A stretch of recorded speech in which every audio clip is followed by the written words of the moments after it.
fourth speaker that we have is Abhinandan. So I will let you give your introduction, so let me just not steal the thunder from yeah. Thanks, Ron. Hi everyone, my name is Abhinandan. I'm from Mysore, not so far from here. In fact, it's easier to go to Mysore from my place in China than go to work every day. So it's true. So I am basically a mechanical engineer. Currently working with Schneider Electric here in Abhinandan. I started off as an SAP consultant. Now I'm a project manager for a global IT transformation project.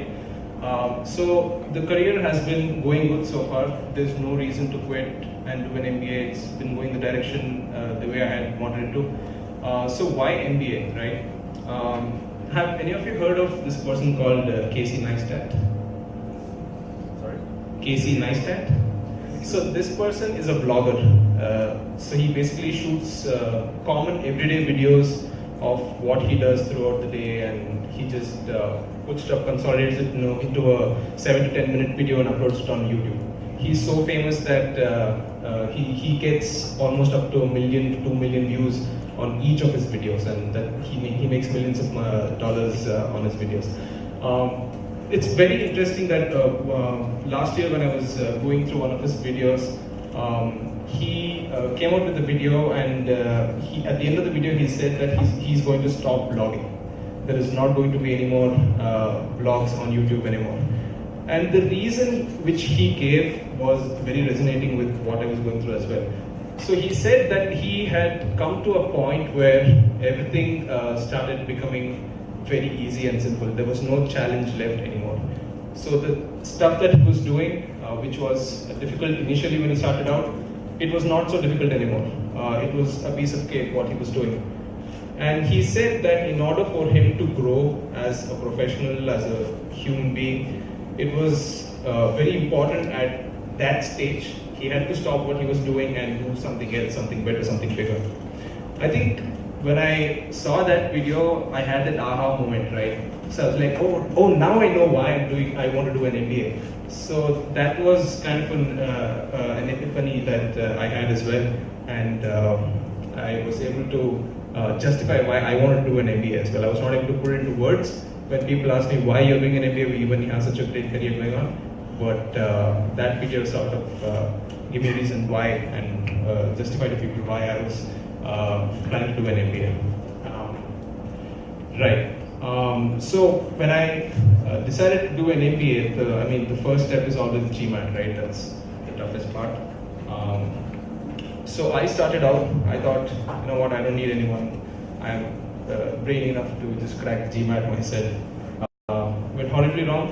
I got a 620 in my first attempt. This was in July 2015.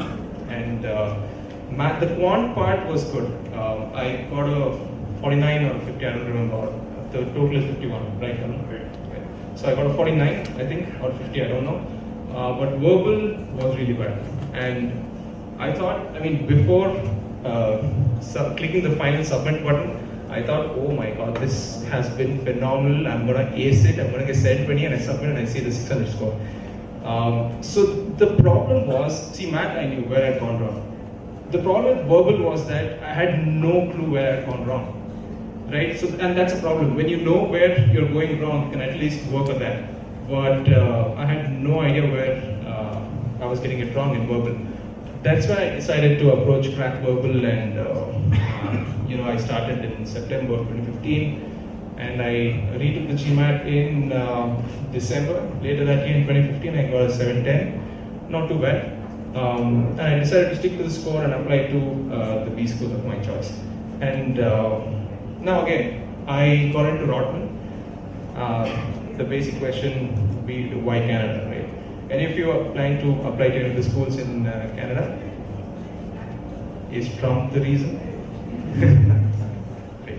Yeah, mine neither. So there were 3 reasons why I chose Canada, and specifically Rotman, right? The first reason being I am married and my wife has this flourishing career going on with her psychology stuff that she does, and she works with children with learning disabilities, and it would be really unfair for me to ask her to quit what she's doing and just tag along with me, and for all you know, just end up being a housewife wherever I go. That's not fair, right? So I started looking into countries where spouses who come on a dependent visa can work as well, and Canada just fit the bill. With Canada, it goes like this. Even if you go there on a dependent visa, you're allowed to work full time, right? So that was a big advantage. And another thing is that when I had the interview, I happened to mention this, and the interviewer at Rotman told me that the career services at Rotman, they also help out spouses with their career and helping them find a job, and that was just icing on the cake. So that was the main reason, the most important reason. The second was Canada itself, right? And I have my close cousins living in Canada, and whenever they come to India, they have two little children. The way the children interact with the elders and just the way they talk to each other or their parents, or even my grandmother who doesn't speak English, and the kids don't speak Kannada, which is my mother tongue, and just the way that they still show respect, that spoke a lot about the kind of culture that is being inculcated to them back in Canada. And my wife and I thought that if at all we are going to settle down somewhere abroad, it's going to be in a place like Canada, which is going to inculcate this kind of a culture and behavior into small children. And I've also heard from a lot of people that Canadians are known to be very friendly, and the place is just beautiful, and that's basically the kind of place that we would want to settle down. So that was reason number 2. And reason number 3 is, again, Rotman. My post-MBA goal being, getting into technology consulting and things like that. So Rotman does well with consulting and finance. So if it was Canada, it was going to be Rotman or nothing for me. So that's the reason why I chose Canada, and especially Rotman. I've enrolled and I'll be joining this August. But there are 3 key takeaways that I want to share with you guys, which probably you want to consider. Because why Canada part is probably very specific to me and does not apply to most of you, but if you were able to take any key takeaways from that, great, fantastic. But the other 3 things that I want to share with you is that whenever I've been interacting with Arun, he's always told me that there are things that you don't know that you don't know. So whenever he has worked with a lot of students and helped them get into MBA programs and things like that, right? So whenever students, he asks students, why do you want to get into this university, why MBA? They say 1, 2, 3, 4, 5. These are the 5 reasons why I want to do an MBA. But what Arun tells me is that they go in thinking that these are the 5 reasons why they want to do an MBA. These are the 5 things that they don't know. But they go in and they find out that there are 50 other reasons, 50 other things that they don't know. So the key here is to understand this and identify these very early. This also applies to your application process. So when I started out, there were a lot of things that I thought was very trivial that I'd done. For example, just helping out in the nearby slum. We used to, myself as a kid, used to play with these kids in the nearby slum area in Mysore. And now that we've all grown up, they have kids of their own. We go back, and me and my friends, and we give them balls and bats and teach them how to play, and they are basically our friends' kids who are from the slum as well. It was very trivial for me, but when I told this to Arun, he said that, this is not a small thing, it's a big deal. So it's very important to understand yourself, know yourself better, and know what you don't know about yourself, especially when it comes to the application process and forming the essays and the stories and stuff like that. The second thing is that when you are preparing for the essays, it's a lot of hard work. right? And there are very few reusable components, if I can put it that way, that you can use across all essays. Each essay has to be tailor-made for that particular question and for that particular school. And typically you would have to prepare for about 2 or 3 essays per school, and assuming you apply to 5 schools, do the math, right? That's how many essays that you have to write. And this again is a full-time job in itself. So during the months of say August of last year to maybe Jan this year, I had 2 full-time jobs, one with Schneider and one with the whole application process, because it takes up a lot of your time and it is required. So you need to ensure that time management, you've gotten that covered, right? And the third thing is that in your essays and in your interviews, make sure that you're not referring to a lot of stuff from your resume, right? Use this opportunity when you're writing an essay to show the personal side of you that is not mentioned in the resume. The resume is there for a reason, and essays are separate from the resume for a reason, right? So I'll give you an example. During, in the interviews as well, make it as conversational as possible. It's not a Q&A rapid fire round, right, where they ask questions, you answer to the point. It's not like that. It's more for conversation. They're trying to get to know you better as a person. You just assume that you're talking to a friend or relative and discussing about what you're doing and who you are as a person, and approach it that way. To give you an example, when I had my interview with Rotman, I was in Sao Paulo at the time when I had the interview, and the interviewer also mentioned that she spent quite a lot of time in Sao Paulo. So the next 10 minutes, I kid you not, next 10 minutes we started discussing about the nightlife in Sao Paulo, all the bars and pubs that I had been to and all the bars and pubs that she had been to, and comparing the list that we had. So that's the kind of tone that needs to be set during interviews. Take it very easy. You need to be very calm and relaxed, and talk to the interviewer like you're talking to a friend, or because you would have grown so accustomed to him by then. So that is point number 3 that I wanted to share with you. And point number 4, of course, Crackverbal.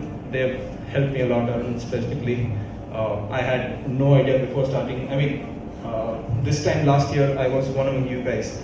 So if you see the poster for this event, you can actually see me sitting in one of the rows and trying to concentrate hard on what I will say. So Crackverbal has been really helpful to give me that ideal push that is required. It is not that he is creating stories for me, right? So it's all the stuff that I've already done and already been through.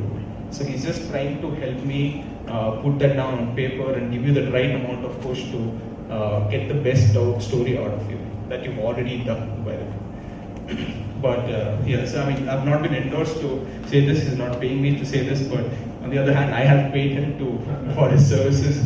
So it's a genuine tip that I wanted to give you.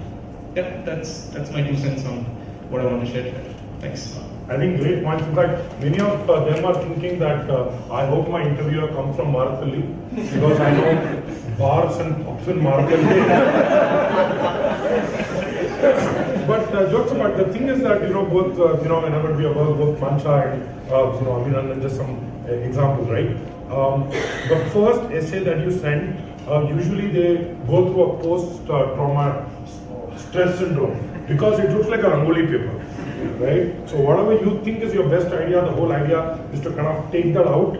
But it's a very tough process, and it's not about English, right? You have to understand, this is not about, this is Crackverbal, right? If you want, English is just the last bit. In fact, we have the final cut, which is the last, maybe 2 days before the deadline, we actually do the English. Till that point, it's all about story and structure. So it's a pretty intense 2 or 3 months. When he's saying that it's a full-time job along with your other job, it really is that way, right? So any questions? Yeah. What after MBA? What after MBA? Right, so right now I'm looking at technology consulting. That's what I do as of now. I think it was Rakshit, right, who mentioned As of now, you need to have that clarity. So if you ask me 1 year later, maybe it would have changed. But right now, that's what I want. So we also got a question online, which is, how do you plan to finance your MBA as the fee is usually higher? A good question. I try to work with Prodigy as well. I see some folks over there. Yeah, that's one of the options that you have. They fund up to being the keyword 80% of your cost of attendance, which is living plus the tuition fee. And you have specific to Canada. If the question was specific to Canada, you have some banks, Bank of Montreal and the Royal Bank of Canada in Canada, who give you loans for a very minimal interest rate, that is of 2%, 2 to 2.5%. How that is done is they have 3 ways by which you can get this loan from them. One is to have a co-signer from Canada who's a permanent resident or a citizen to be a co-signer, or the second option is to have an equivalent 1:1 cash collateral, which I feel doesn't make sense. If you have that much of money, you might as well as pay that into the university and get a loan, right? The third option is something called as a standby letter of credit, which is very weird. This is something that is given usually to businesses for import, export, and things like that. But the Canadian banks, they want a standby letter of credit from the Indian bank saying that this student, he will pay you back the loan. If not, we will pay you the loan. If he defaults, we will cover all the damages. So that's a tricky one. The hard part has been so far to educate the people in the bank and convince them that something like that exists, and also to convince them to give them out for education loans apart from import, export, and things like that. And of course, you have you have the regular education loan from Indian banks and also HDFC Credila. That the only advantage is that they fund 100%, but the rate of interest is a little too high. So to give you a confirmed answer to the person online, I don't have an answer yet because I'm still trying to figure it out and I'm in that phase right now. Maybe a month or two later, I'll be able to give you a confirmed answer, but these are the options that I'm trying to leverage. So maybe you should write it on the blog and we can read it. Yeah. I just wanted to know how well you research about the job market here in Canada before applying for. How much did you research on the job market before you applied? Right. So I spoke to a few alums from Rotman as well as Schulich, which is in Toronto as well, it's a competitive school. From what I've seen and from who I've spoken to, they've all managed to get good jobs, and I've only spoken to Indian candidates. But they also tell me that Rotman, for example, has the class size is 300, 320. There's always a bottom 10%, about 20 to 30 people who will not get a job even after 6 months or whatever that period is after graduating. But he says that there's always this bottom 10%, which is always there. But yeah, that's. If you are confident that you belong to the 90%, then you should have no problems at all. Right. So thanks a lot. I think Abhinandan did.